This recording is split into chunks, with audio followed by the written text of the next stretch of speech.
রিমার্স cooking diary থেকে সবাইকে আসসালামু আলাইকুম। আশা করছি সবাই ভালো আছেন। আজকে আমি আপনাদের সাথে শেয়ার করব এই প্রচুর গরমে কলিজা ঠান্ডা করার মতন ডাবের পুডিং। এই ডাবের পুডিংটা একবার তৈরি করলে বারবার তৈরি করতে মন চাইবে।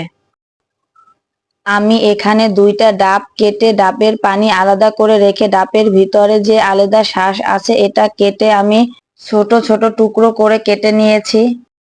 একটি সসপ্যানে ডাবের পানিগুলো ছেঁকে নিয়ে নিব। চুলা অন করে দিয়ে দিব 2 টেবিল চামচ চিনি। চিনিটা যার যার স্বাদ অনুযায়ী নিয়ে নেবেন। আমি একটি বাটিতে 2 চা চামচ নিয়ে নিব আগার আগার পাউডার। হাফ কাপের মতো নর্মাল পানি দিয়ে ভালোভাবে পাউডারটাকে মিশিয়ে নিব। আর এই আগার আগার পাউডারের কাজ হচ্ছে যে কোনো তরল জিনিসকে জমাট বাঁধানো।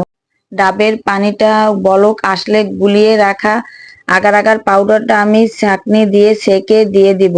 আগার আগার পাউডার দেওয়ার পরে আমি 1 মিনিটের মতন চুলায় রেখে নামিয়ে নিব। প্রথমেই আমি যেই ডাবের শাঁসগুলো ছোট ছোট টুকরো করে কেটে রেখেছিলাম ওইগুলো একটি বাটিতে নিয়ে আমি রান্না করা ডাবের পানিগুলো গরম অবস্থায় আমি বাটিতে নিয়ে নিব। একটি চামচ দিয়ে আমি ভালোভাবে নেড়ে চেড়ে মিশিয়ে নিব। আমি এখন নর্মাল ফ্রিজে 3 ঘন্টার জন্য পুডিংটাকে সেট হওয়ার জন্য রেখে দিব। কাপ কেকে আমি দুইটা ছোট মোল্ডে কিছুটা পুডিং সেট করে নিয়েছি। আমি 3 ঘন্টা পরে ফ্রিজ থেকে ডাবের পুডিংটা নামিয়ে একটি প্লেটে নিয়ে নিব। পুডিংটা আমি এখন আপনাদেরকে কেটে দেখাচ্ছি।